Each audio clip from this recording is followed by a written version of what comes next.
Buenas tardes, chavos. Permítanme tantito en lo que entran los demás.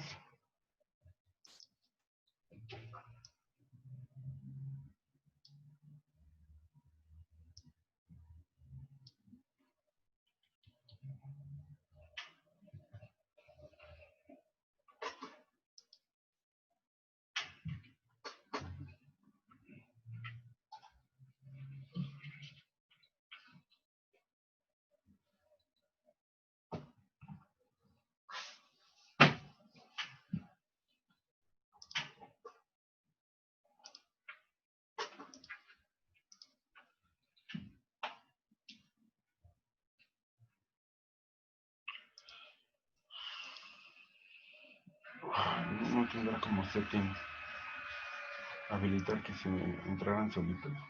No sé. 24. ¿Cuántos años?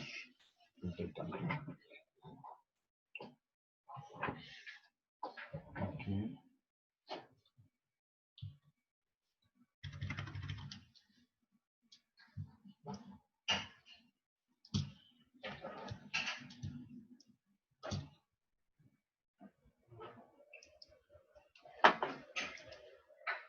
Buenas noches. Sean bienvenidos.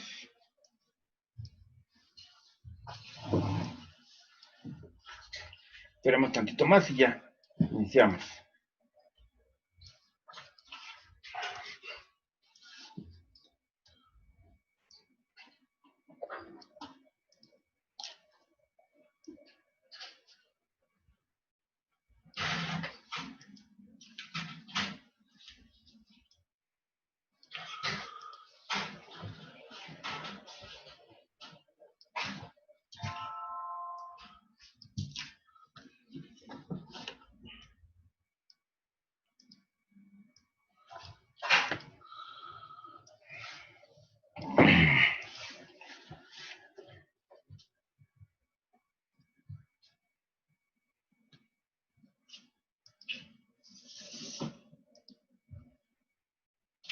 Ok, pues vamos a iniciar. Buenas noches. Hoy nos toca ver, es un tema bonito, ¿sí? Son instrumentos de bobina móvil, ¿sí? Son los instrumentos antiguitos, los de aguja, ¿sí? Los que tenían un indicador de aguja, ¿sí? Vamos a platicar algo acerca de ellos, ¿sí? Primero, ¿por qué? ¿Sí? Si ya todo ahorita es digital. Bueno, principalmente la cuestión es didáctica. Es mucho más fácil comprender el concepto. En realidad no tiene nada que ver con la forma del medidor o qué tecnología utiliza, sino es el concepto de qué características tiene un medidor de voltaje y un medidor de corriente, es decir, el voltmetro y el amperímetro, ¿sí? Es para eso. Pero resulta, ¿sí?, que en forma digital es muy difícil de encontrar esta característica, pero en forma analógica es muy sencillo. Y aparte hay que tener consideración de que uno de los instrumentos más confiables, porque no tiene un año, no tiene 10 años, no tiene 50 años, tiene pues fácil como 100 años los instrumentos analógicos. ¿Y por qué tienen tanto tiempo? Porque son muy confiables, son relativamente sencillos, quisiera decirlo, ¿sí? Pero su simpleza hace que sean confiables, ¿sí? Y resulta de que hay a veces, suponiendo, lo podemos comprobar fácilmente, de que ustedes se suben a un coche que tiene 50, 60, 70 años y es muy probable que el indicador de gasolina siga funcionando correctamente. Es un indicador analógico, ¿sí? Tiene otra característica también. Visualmente, hay a veces que es muy práctico memorizar en la cabeza dónde está la aguja y saber si está bien o está mal, ¿sí? Esto no lo digo yo, suponiendo tuve la oportunidad una vez de ir al hangar de Mexicana, o Aeroméxico, era Aeroméxico, y nos comentaba eso el ingeniero en mantenimiento, de que los pilotos ya tienen grabada en la cabeza la aguja donde debe de verse, ¿sí? Si está bien o está mal, y cuando dan así chispazón rápido seguramente han visto una cabina de un avión, ¿sí? Y tiene un montonal de indicadores. Entonces los pilotos automáticamente detectaban algún problemita simplemente con el hecho de que ya sabían dónde debería estar la aguja. Curiosamente, en esa visita me suben al Airbus 360, que ya tenía monitores, y los pilotos preferían la visualización analógica a la digital, ¿sí? Un ejemplo de esto es de que imagínense un coche que diga 30 litros, y tú vas manejando y dices, 30 litros, un litro, 5 mililitros, está bien, ¿sí? En cambio, si tú ves una aguja que está en lo rojo, dices, algo está mal, ¿sí? Si de por sí hay a veces que nos subimos al coche y no revisamos el indicador de gasolina, ¿sí? Entonces, tienen sus características los indicadores analógicos, ¿no? A veces son visualmente más sencillos de interpretar, ¿sí? Que una cifra numérica, ¿sí? Entonces, bueno, para eso es esta clase, para mitos y leyendas de instrumentos analógicos. Estos instrumentos analógicos están hechos a base de un dispositivo que lo inventó un señor que se llamó de Arsonval, ¿sí? Se llama galvanómetro de Arsonval, ¿sí? ¿De qué cuenta un galvanómetro de Arsonval? Bueno, Profe, consta, ¿sí? su pantalla, bueno, está como invertida. Ah, perdón, a ver, no me dicen. Ahí sí. Ahora sí. Bueno, ¿qué es el galvanómetro de Arsonval? ¿Sí? Bueno, consta de dos imanes permanentes, ¿sí? Un imán norte y otro sur, ¿sí? Que rodean lo que íbamos a llamar bobina móvil, ¿sí? Este es el componente muy importante. Ahorita me voy a regresar a él, ¿sí? Esa bobina móvil está suspendida entre los imanes y el único movimiento que se le permite hacer es giratorio, ¿sí? La sostienen dos resortes que se llaman resortes de restitución. Esto hace de que si yo muevo la bobina móvil tantito y la suelto, regresa a su posición original, ¿sí? Y de ahí tiene unas bases fijas para poderla sostener. El eje de la bobina tiene conectada una aguja muy ligerita y esta aguja está sobre un panel que le llamamos escala, que tiene cierta resolución, ¿sí? Entonces, la bobina móvil, ¿cómo está construida? Regreso a ella, ¿sí? Es un pequeño cilindro en el cual vamos a enredar un alambre de cobre, muchas vueltas. ¿Qué tenemos como característica física? Sabemos que cuando en un conductor hacemos fluir una corriente eléctrica, se genera alrededor del conductor un campo eléctrico y un campo magnético. Estas líneas de campo magnético van a interactuar con el imán permanente. Dependiendo del flujo de corriente, se va a generar un campo magnético con una polaridad positiva o negativa que se va a contraponer a la carga de los imanes. Carga positiva con carga positiva que produce Repulsión. repulsión, ¿sí? Y cargas diferentes, atracción.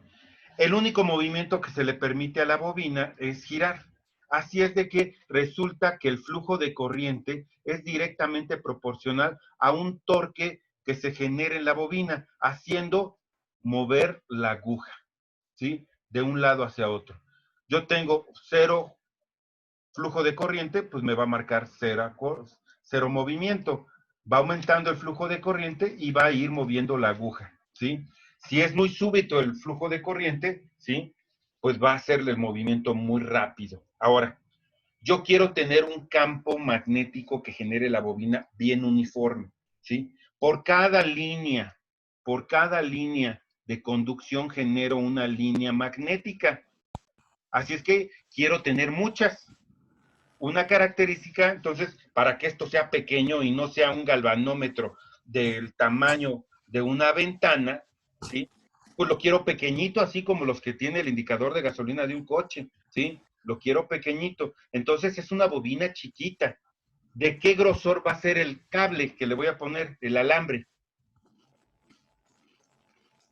¿Grueso o delgadito? Pues usualmente delgado, ¿no?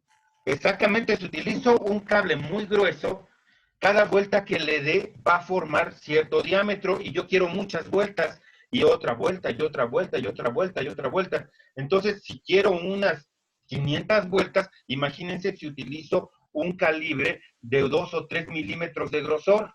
Se va a hacer una bobina loca, así, gordotota, ¿sí? Ah, va a tener una característica. Va a aguantar más corriente porque el calibre del cable es más grueso. Pero si yo quiero hacerlo chiquitito, necesito utilizar un cable que sea bien delgadito, casi como un cabello. Más bien, a lo mejor más delgado que un cabello, ¿sí? Va a ser casi un filamento y doy una vuelta y otra vuelta. Entonces, me puedo dar el lujo de dar 3,000 vueltas, 4,000 vueltas. Voy a tener un montonal de líneas de flujo, un campo magnético bien bonito, con un torque considerable para que alcance a mover el peso de la aguja y pueda vencer los resortes de restitución y hacer girar la aguja. Entonces, ese cablecito tan delgadito va a tener en consecuencia que no tiene un manejo de corriente muy grande. Si le meto una corriente muy alta, se va a fundir y se va a quemar, ¿sí? Entonces, la bobina de un galvanómetro de Arsenal, como característica básica, es que maneja poca corriente. Si le meto mucha corriente, se me va a quemar. Entonces, no le puedo meter mucha corriente. Ahora, ¿qué corrientes son las que me interesan? Bueno, esa corriente que cuando está en cero, está aquí. Pero cuando la aguja se mueve a su máximo movimiento, quiero saber ese valor de corriente. Esa corriente se llama corriente a máxima escala y se pone como IM, corriente a máxima escala, ¿sí? Ahora, resulta que para que quepa más cable, a ese alambrito casi del grosor de un cabello humano, ¿sí? Se le cubre con un barniz, ¿sí? Precisamente para aislarlo, porque si no yo le daba una vuelta a la bobina y la segunda vuelta hacía corto con la primera y la tercera con la primera y así todo, y simplemente iba a quedar un cortocircuito. Para que no haga cortocircuito, lo barnizo, porque la otra técnica era ponerle un forro de plástico, pero otra vez se me va a hacer la bobina gorda. Entonces, se pinta prácticamente una capa muy delgadita de barniz, ¿sí? Y este alambre especial se llama magneto y sirve para hacer este tipo de cosas, embobinados, ¿sí? Así es de que tengo una bobina que tiene esas características. Ahora, resulta que son 5,000, 6,000 vueltas. Es una cantidad de cobre considerable. Es un conductor, el cobre es un conductor, pero no es un conductor perfecto.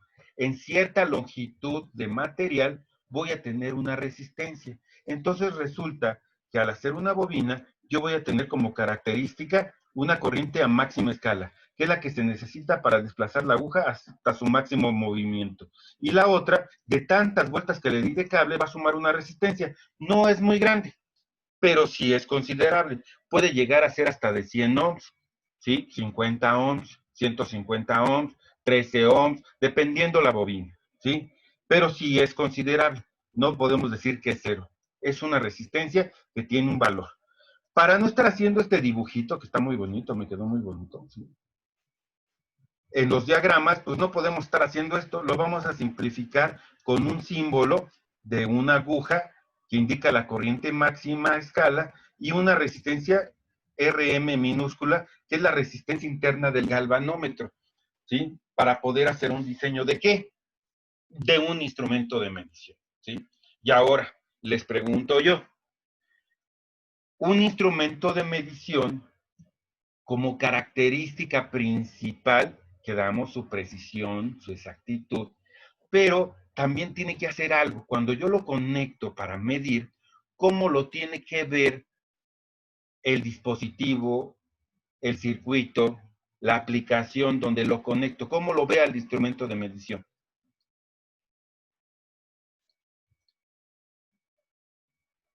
Es ¿A qué como, se refiere? a ver, es como el chiste, ¿no? De la mamá que tiene muy cuidado a su hijo, lo tiene muy chiqueado. Y resulta que cuando se casa el hijo, ¿sí? Se va con él de luna de miel. Y está el hijo de luna de miel en el cuarto del hotel. Y la señora le dice que está sentada así enfrente de la cama con la esposa, le dice, hagan de cuenta que yo no estoy aquí. ¿Cómo tiene que ver el circuito, la aplicación al instrumento de medición cuando lo conectan? Igual que la suegra. Hagan de cuenta que no estoy aquí. Es decir, cuando conectamos un instrumento de medición a un circuito, el circuito debe no sentir que se le conectó nada. O sea, El es circuito especial. tiene que ser transparente, porque si siente que se le conecte algo, lo va a modificar, ¿sí o no? O sea, es despreciable ante el circuito. Exactamente, tiene que ser o sea, no debe de afectar absolutamente nada. Aguas, si hay instrumentos de medición tan corrientes que cuando los conecto a un circuito me lo modifican, ¿sí? Y de eso trata todo esto, ¿sí? Entonces, el galvanómetro tiene una resistencia interna y una corriente a máxima escala. Hay que considerar estos dos parámetros, bueno, en realidad son tres, la otra es la polaridad. Estos tres parámetros, ¿sí?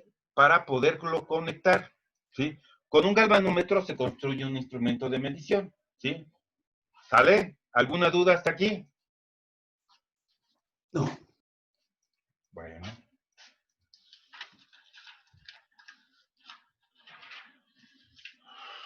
Vamos a hacer un medidor de corriente, un amperímetro, ¿sí? Ah, vamos a checar qué características tiene la corriente directa. La corriente directa, ¿sí? En una gráfica cartesiana podemos tener la base de tiempo, cómo va transcurriendo el tiempo en forma horizontal, y en forma vertical tenemos la amplitud de esa corriente directa. ¿Qué es la corriente directa? ¿De dónde lo tenemos? ¿Dónde generalmente vemos la corriente directa? ¿De una fuente? ¿De qué? ¿De una fuente? Una fuente, ¿qué otra? De pilas. De pilas, exactamente. Es la energía que está en las baterías, ¿sí? O de un eliminador de baterías, ¿sí? O con lo que ustedes cargan su celular, ahí obtenemos corriente directa, ¿sí? Es constante en el tiempo, su amplitud de un eliminador, mientras lo tenga conectado, va a ser constante. Una batería va a ser constante por cierto tiempo, porque después se va a empezar a descargar, ¿sí? Entonces tiene una amplitud de voltaje con respecto al tiempo constante. Su voltaje es constante, ¿sí? ¿Y su frecuencia cuál es? Es decir, la frecuencia es la característica que tiene una señal para cambiar de polaridad. ¿Cuántas veces cambia de polaridad en base al tiempo la corriente directa? Cero. Exactamente. La mejor respuesta que se puede decir. La corriente directa tiene frecuencia cero, ¿sí? Así se debe de decir, ¿sí? Entonces son las características de la corriente directa, ¿sí? Me regreso a mi galvanómetro, ¿sí? Si aquí pongo el positivo de la pila y aquí el negativo de la pila, pues a lo mejor hace esto. Pero si los pongo al revés, ¿qué va a pasar? Va a generar un campo magnético al revés y la aguja va a tratar de moverse al revés, ¿sí? Entonces, por eso les decía que la tercera característica, la polaridad del flujo, ¿sí? De la corriente directa. Entonces hay que tener en consideración eso. Voltaje, la amplitud, que es el voltaje, la frecuencia, que es cero, y la polaridad, ¿sí? ¿Esto con qué lo vemos? Bueno, si lo queremos ver, lo podemos visualizar precisamente con un voltmetro o un osciloscopio, ¿no? Bueno, esa es la corriente directa. ¿Cómo se hace un amperímetro? Bueno, un amperímetro tenemos el galvanómetro de D'Arsonval, su resistencia interna y su corriente a máxima escala, y lo que vamos a hacer es conectarle una resistencia que vamos a llamar RD. Viene de resistencia derivativa. Ay, se me fue el video. Sí. Permítanme tantito.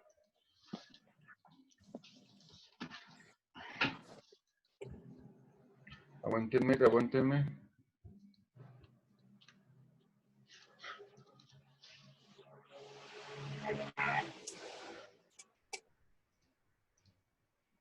Uy.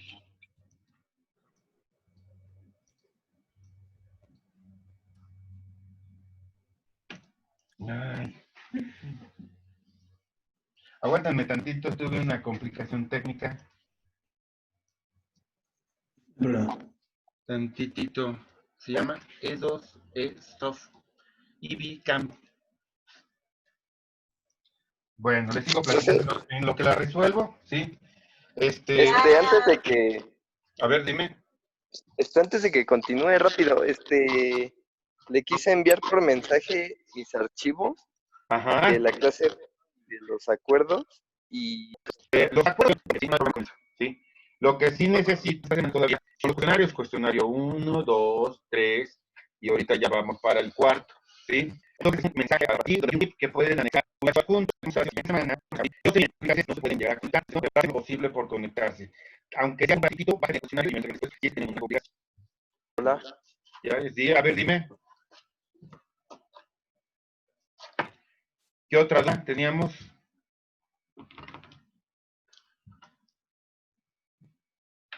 Ya me van a cambiar la cámara, es que se me quedé sin cámara. Profe, ¿puede repetir? Es que no se escuchó. Por favor. Ok, va de nuevo. Esta semana voy a dar oportunidad de que entreguen lo que les hace falta todavía. La manera en que lo van a hacer es que si no los tienen, envíenme un mensaje pidiéndome los cuestionarios que necesitan.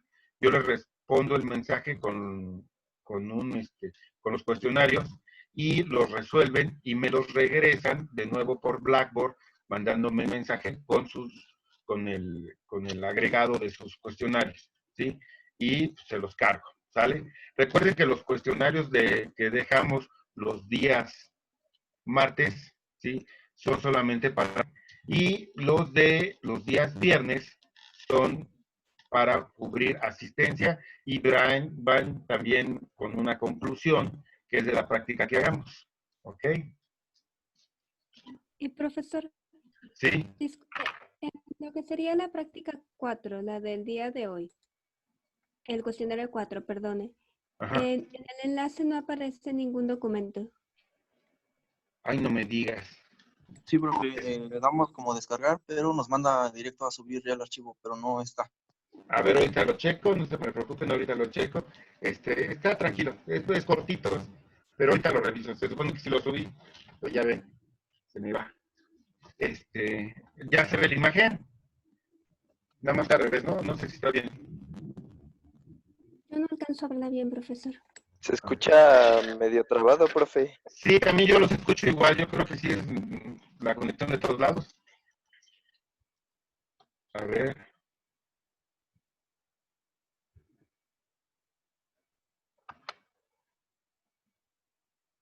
Déjenme ver.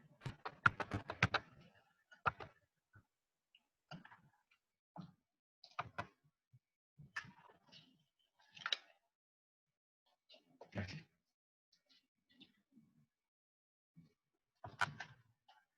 A ver, vamos a ver. ¿Cómo se ve la imagen, chavos?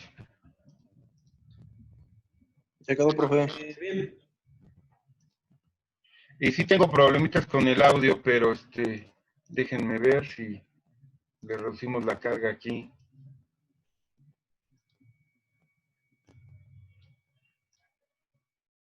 La carga a la cámara.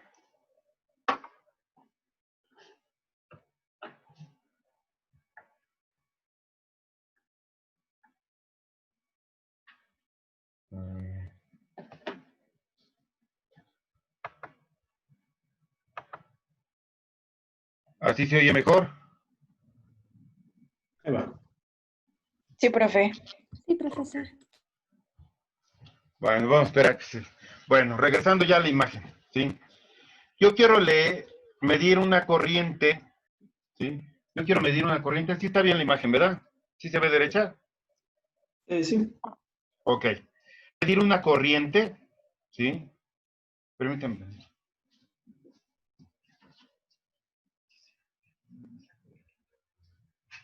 Yo quiero medir una corriente, ¿sí? X corriente con el galvanómetro. Quedamos que el galvanómetro mide poquita corriente, no tiene mucha. Si yo le meto toda la corriente al galvanómetro, lo voy a quemar. Por eso le voy a agregar esta resistencia que se encuentra en paralelo con el galvanómetro. ¿Por qué en paralelo?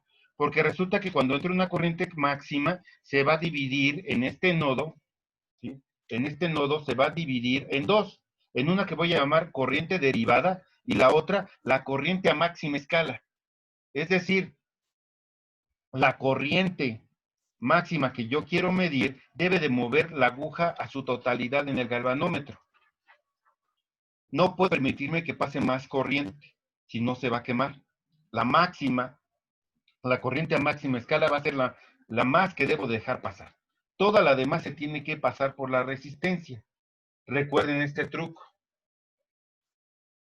La corriente se va por el caminito más fácil a tierra.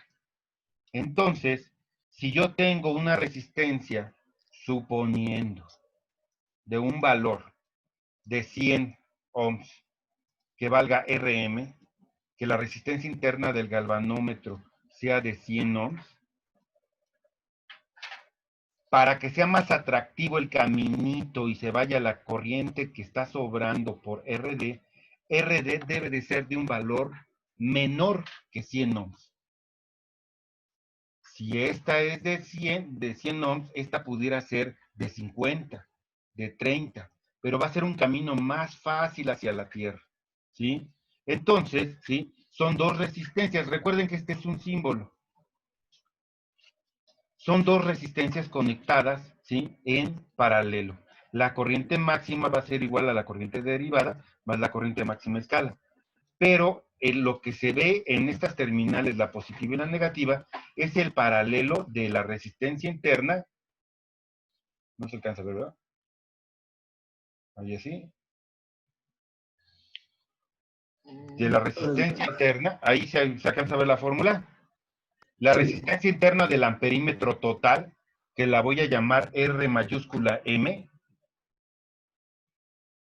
va a ser igual a R minúscula, la resistencia interna del galvanómetro, en paralelo con RD, la resistencia derivativa. ¿Sí? ¿Ok? Necesito calcular ese parámetro.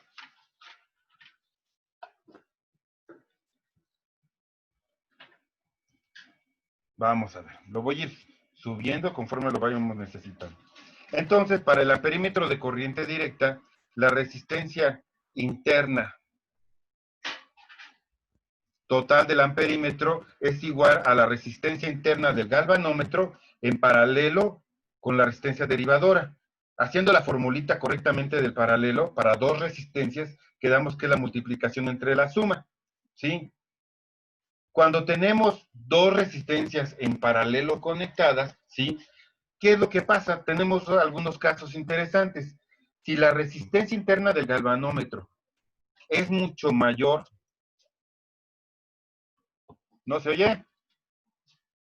Sí, sí, se oye. Ok. Si la resistencia interna del galvanómetro es mucho mayor que la resistencia derivativa, ¿sí? Tenemos uno de los casos. ¿Qué va a pasar? No debiera de ser, ¿sí? Pero ¿qué pasa? A ver, díganme. Tenemos dos resistencias conectadas en paralelo. Y resulta que RM tiene que ser mayor que RD. El valor se va a tender a parecer más a RD, porque es menor. Sí. El valor que va a tender el paralelo va a ser al de RD, a la derivativa, como dijo su compañero. Efectivamente. Y RD es de un valor muy pequeño. Así es de que la resistencia interna del amperímetro tiende a ¿qué?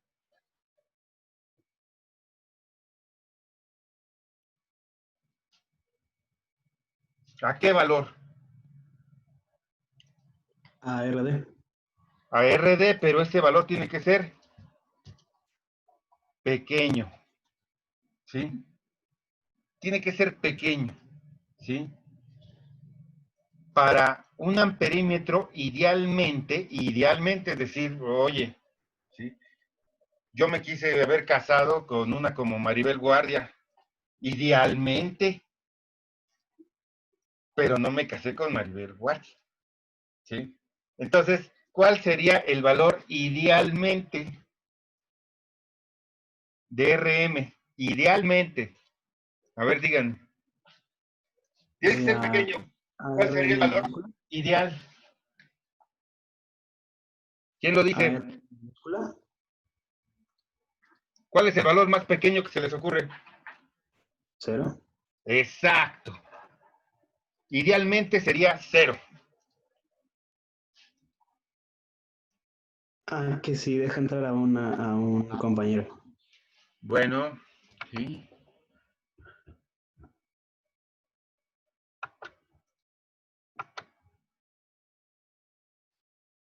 Ya entramos. Bueno. A los que acaban de entrar, no es mala onda, discúlpenme, es que a veces que sí me prendo acá con la explicación y no veo que están ahí solicitando acceso. Y por otro lado, pues échenme la mano y traten de conectarse a tiempo, ¿sí? ¿Hay alguna duda con esto? ¿Sí? Entonces, la resistencia ideal de un amperímetro es 0.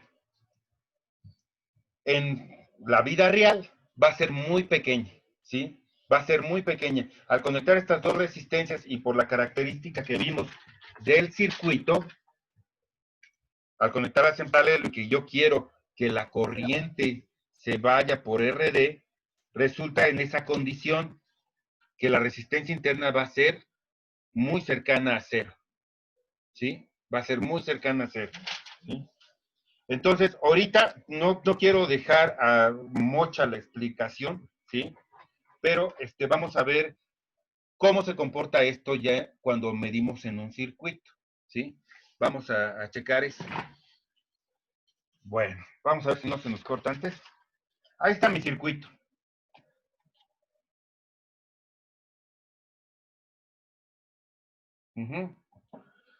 Es un circuito hipotético, ¿sí?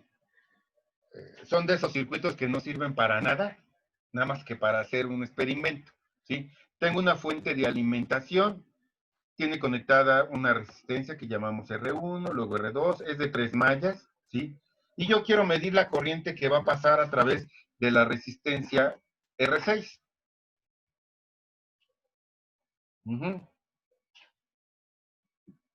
Así es de que le conecto un amperímetro. ¿Cómo se conecta un amperímetro? Un amperímetro, se abre el circuito, tengo que abrir el circuito, ¿sí? Y conectar en serie el instrumento de medición que llamo amperímetro, que tiene ahí una letra A. Tengo que abrir el circuito, ¿sí? Imagínense físicamente, a mejor en un aparato o algo así, tengo que romper la pista, desconectar un cable y conectar el amperímetro, ¿sí? Por eso es difícil y es arriesgado medir corriente, porque el flujo de corriente va a pasar a través del instrumento de medición, ¿sí? Por eso lo de el tit, cuando les daban el multímetro en el laboratorio, porque el flujo de corriente puede ser tan grande que puede quemar el amperímetro. Por eso, en el proceso de medición, la primera fase es la documentación. Debo desdocumentarme y saber de antemano qué voy a medir y cuál va a ser la magnitud de la medida que voy a tener para ampararme y saber si es que mi instrumento de medición me permite hacer la medición, porque lo pudiera quemar, ¿sí? Suponiendo las personas que arreglan hornos de microondas, tienen que tener mucho cuidado, o si alguna vez le meten la mano a un horno de microondas, mucho cuidado. Tiene un elemento que se llama ciclotrón, que produce una cantidad de voltaje tremenda, y si le conecto un multímetro, lo puedo así, ¡pum!, desaparecer del planeta Tierra, ¿no? Prácticamente se puede pulverizar del voltaje que saca. Los multímetros dicen ahí donde se le conecten las puntas, máximo voltaje para medir, y ahí dice. Entonces, y trae una etiqueta el horno de microondas. Aguas, porque aquí puede tener tal voltaje. Entonces, y hay que documentarse. Por eso el proceso de medición, ¿sí? Entonces les comento eso, ¿no?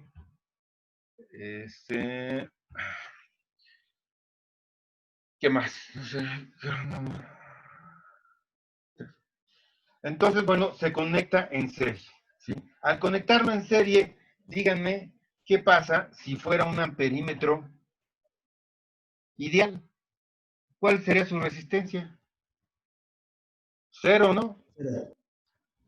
Si fuera ideal. ¿Qué le estaría conectando al circuito? Un cable, ¿no? Aquí, donde estoy poniendo el plumín. Sería un cable. No afectaría absolutamente para nada al amperímetro. Digo, al circuito. Sería como el circuito de arriba. Tendríamos la condición del circuito de arriba.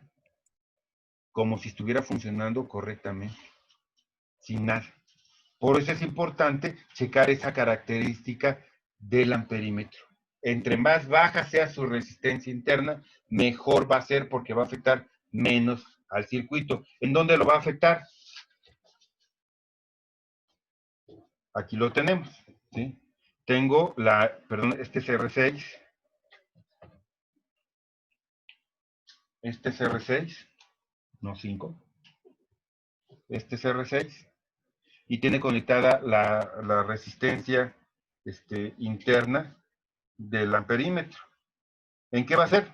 Pues, si es exacto y está bien medido, voy a tener un porcentaje de error pequeño.